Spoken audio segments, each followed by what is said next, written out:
ఈ 4 సంవత్సరాలు రేవంత్ రెడ్డి ముఖ్యమంత్రిగా కొనసాగుతారా లేదా అనే వాళ్ళకి అనుమానం ఉన్న వాళ్ళకి ఏం చెప్తారు? 100% రాబోయే ఈ 4 సంవత్సరాలు ఇందిరమ్మ రాజ్యంలో ముఖ్యమంత్రిగా గౌరవ రేవంత్ రెడ్డి గారే ఉంటారు. ఎవరో మారిపోతారు అని చెప్పి ఎక్కడెక్కడో ఏదో గుసగుసలు వినిపిస్తూ ఉన్నాయి. ఏదో కేవలం అపోహలే. ఏదైతే ఈనాడు ప్రతిపక్షంలో ఉన్న నాయకులు కానీ కేంద్రంలో ఉన్న కొంతమంది నాయకులు కానీ మా పార్టీకి సంబంధించిన ముఖ్యమంత్రిని కానీ మా పార్టీలో ఉండే మంత్రులను కానీ వాళ్లే మార్చినట్టు అనౌన్స్ చేస్తారు.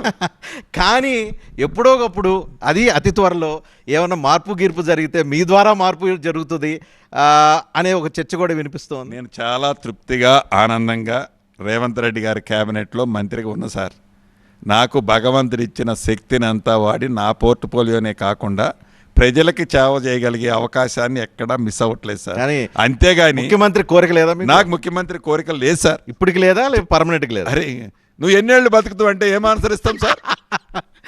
సరే అట్లా కాదు, మీరు అడిగే క్వశ్చన్ అట్లే ఉంది సార్. నేను సో ఎప్పుడైనా రేవంత్ రెడ్డికి థ్రెట్ ఉంటే పొంగులేటి శ్రీనివాస్ థ్రెట్ ఉంటుంది నాతో. ఏ రోజు మా ఇద్దరికే కాదు క్యాబినెట్లో ఉండే మంత్రులందరితో నేను చాలా అలైన్ ఉంటాను, కలిసి పనిచేసి.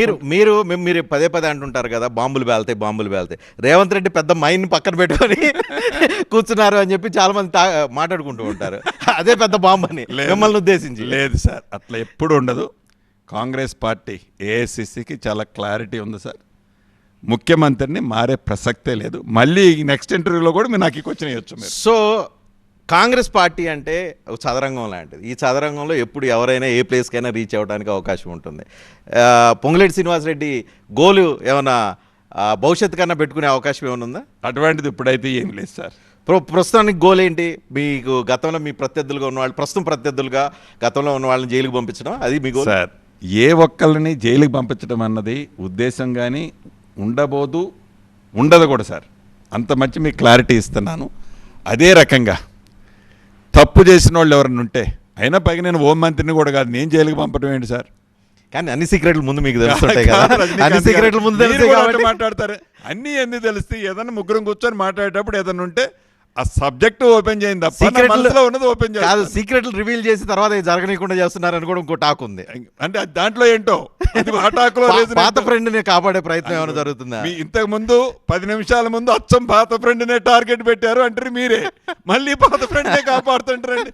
ఎట్లా సార్ ఇట్లా? రైట్. ఎనీహౌ నెక్స్ట్ 4 years ప్రజల ఆకాంక్షలను ఫుల్ఫిల్ చేయడానికి మీ కాంగ్రెస్ పార్టీని నమ్ముకొని ఉండొచ్చా? ఎందుకనంటే ఇంకా 6 గ్యారెంటీలు 4 గ్యారెంటీలు ఇంకా కావాలి. ఇంకా ఏవైతే ప్రజలు ఆకాంక్షలు, ప్రజా పాలన మీరు ఏదైతే చెప్పారో ఇందిరమ్మ పాలన అన్నారు, అవి ఇంకా చాలా చూడాల్సిన అవసరం కనిపిస్తూ ఉంది. అంటే మొదటి సంవత్సరం ఇంకా వాళ్ళు ఎక్స్పెక్ట్ చేసిన దానికి తగ్గట్టుగా రాలేదు. సో ఎక్స్పెక్ట్ చేయొచ్చా నెక్స్ట్ 4 years? 200% ఎక్స్పెక్ట్ చేయొచ్చండి. ఒక నిమిషంలో నేను చెప్తాను. ఎన్నికల ముందు ఏ అభిమానము, ప్రేమ, ఆత్మీయతతో ఇందిరమ్మ రాజ్యాన్ని తెచ్చుకున్నారు. సంవత్సరం తర్వాత కూడా ప్రతిపక్షాలు అన్నట్లు మా మీద వ్యతిరేకత ప్రజల్లో లేదు. ప్రజలు అదే ప్రేమ అభిమానంతో ఈ రోజుకి ఉన్నారు.